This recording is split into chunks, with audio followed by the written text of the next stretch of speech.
Hello சொந்தங்களே, அஸ்ஸலாமு அலைக்கும். வாங்க இன்னைக்கு நம்ம வீட்டில் ஃபேன்சி சமையலில் நம்ம என்ன சாப்பாடு ஆக்குங்கிறத பார்ப்போம். ஒரு காரசாரமான மீன் குழம்பு எப்படி வைக்கிறதுன்னு பார்க்கலாம். இன்றைக்கி மீன் மார்க்கெட்டில் போய் மீன் வாங்கிட்டு வந்திருக்கோம். சங்கரா மீன் 1 கிலோ இருக்குது. மார்க்கெட்டில் போய் வாங்கிட்டு வந்தோம் மீன் மார்க்கெட்டில். அப்புறம் வேறு என்ன மீன் வாங்கியிருக்காங்க, கொடுவா மீன் 3 கிலோ வாங்கிட்டு வந்துருக்குறாங்க. பாருங்கள், நல்லா பெரிய மீன், நல்லா துண்டு துண்டாக பீஸாக போட்டு கொடுத்துருக்குறாங்க. நல்லா ஃப்ரெஷ்ஷான மீனாக இருக்குது. இந்த மீனை நம்ம எப்படி கழுவுறதுன்னு இப்போ பார்ப்போமா. மீன் கழுவுறதுல நல்லா சுத்தமாக கழுவணும். நல்லா 4-5 தண்ணி ஊற்றி நல்லா பளிச்சுன்னு கழுவணும். இங்கே பாருங்கள், அந்த குடல்லாம் எடுத்துட்டு அதில் உள்ள தோல் ஜவ்வு எல்லாத்தையும் எடுத்து பிச்சு எடுக்கணும். இந்த மாதிரி பிச்சு எடுத்து நல்லா சுத்தமாக தண்ணி நல்லா நிறையா ஊற்றி 4 தண்ணி ஊற்றி கழுகணும். வாங்க, அந்த குழம்புக்கு தேவையான பொருட்கள் என்னென்னு பார்த்துட்டு வந்துடுவோம். 1/4 கிலோ சின்ன வெங்காயம் எடுத்து வச்சுருக்குறோம். 1/4 கிலோ தக்காளி, மிளகாத்தூள் 1 ஸ்பூனு, சாம்பார் தூள் 3 ஸ்பூனு, மஞ்சத்தூள் 1/2 ஸ்பூனு, 2 பச்சை மிளகாய், 2 கருவேப்பிலை, மல்லித்தலை, 50 கிராம் புளி இருக்குது. அதனால் ஊற வச்சு கரைச்சி எடுத்துக்கலாம். அதுக்கப்புறம் குழம்புக்கு தேவையான மீன் மண்டை ஒரு 5-6 துண்டு எல்லாம் எடுத்து வச்சுருக்குறோம்.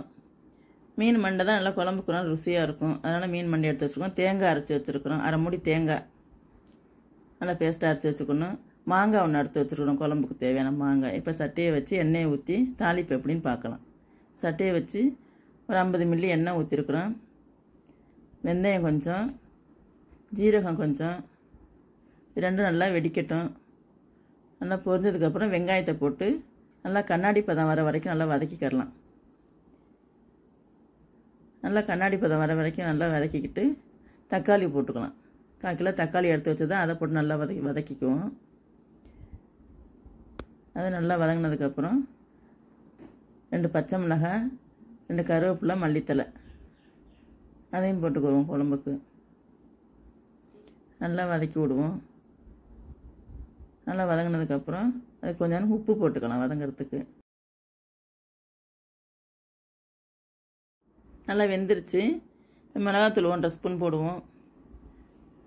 நம்ம காரம் எவ்வளவோ அந்த அளவுக்கு போட்டுக்கலாம் மிளகாத்தூள். நல்லா போட்டு கிண்டி விட்டு அதுக்கப்புறம் சாம்பார் தூள் 3 ஸ்பூன் போட்டுக்கலாம். சாம்பார் தூள் 3 ஸ்பூனு, மிளகாத்தூள் 1 ஸ்பூனு, மஞ்சத்தூள் 1/2 ஸ்பூனு போட்டுக்குவோம். நல்லா கிண்டி விடுவோம். மசாலா நல்லா குழஞ்சி வந்ததுக்கப்புறம் நம்ம எடுத்து வச்ச புளிக்கரைசலை ஊற்றுவோம். புளிக்கரைசலை ஊற்றினதுக்கப்புறம் 1/2 மூடி தேங்காய் அரைச்சி வச்சுருக்கோம். அந்த தேங்காய் இப்போ போடலாம். நல்லா கிண்டி விடுங்க. நல்லா கிண்டி விட்டதுக்கப்புறம் மல்லித்தூள் 3 ஸ்பூன் போடுவோம். 3 ஸ்பூனு 4 ஸ்பூன் நமக்கு எவ்வளோ வேணுமோ அந்தளவுக்கு போட்டுக்கலாம் மல்லித்தூள் போட்டு அதையும் நல்லா கிண்டி விடுங்க. கொஞ்சோண்டு உப்பு போட்டுக்குவோம். குழம்புக்கு தேவையான உப்பு போட்டுக்கலாம். இப்போ தான் போட்டதுக்கப்புறம் இதுக்கப்புறம் நல்லா கிண்டி விட்டுட்டு மூடி வச்சிடலாம். குழம்பு நல்லா கொதி வந்துருச்சு. குழம்பு கொதி வந்ததுக்கப்புறம் உப்பு இருக்கான்னு டேஸ்ட் பண்ணி பார்த்துக்குங்க. பார்த்ததுக்கப்புறம் நம்ம எடுத்து வச்ச மாங்காவை போடலாம். மாங்காய் அதில் போட்டதுக்கப்புறம் முதல்ல மாங்காய் போட்டுக்குங்க. அந்த சூட்டில் கொஞ்சம் மாங்காய் வேகட்டும். அதுக்கப்புறம் 2வது 1 ஸ்பூனு வெல்லத்தூள் போடுங்க. வெல்லம் போட்டதுக்கப்புறம் நல்லா கிண்டி விட்டுட்டு அதுக்கப்புறம் நம்ம மீன் போடுவோம். இப்போ எடுத்து வச்ச மீனை, குழம்புக்கு தேவையான மீனை நம்ம போடலாம். மீனை போட்டதுக்கப்புறம் ரொம்ப நேரம் கிண்டாதீங்க, மீன் உடஞ்சிரும். 1-2 அப்படி லைட்டாக கிண்டி விட்டுட்டு நம்ம மூடி வச்சு ஒரு 5 நிமிஷம் கொதிச்சா போதும். 5 நிமிஷம் கொதிக்கட்டும். இப்போ மீன் கொதிச்சிருச்சு, குழம்பு கொதிச்சிருச்சு, நல்லா மீன் வந்துருச்சு. இதை அப்படியே மூடி வச்சு நம்ம பரிமாற வேண்டியதுதான். குழம்பு ரெடி ஆயிடுச்சு. இப்போ காரசாரமான மீன் குழம்பு ரெடி. நீங்களும் உங்கள் வீட்டில் செஞ்சு சாப்பிட்டு பாருங்கள், சுவையாக இருக்கும். கமெண்ட் பண்ணுங்கள். மற்றவங்களுக்கும்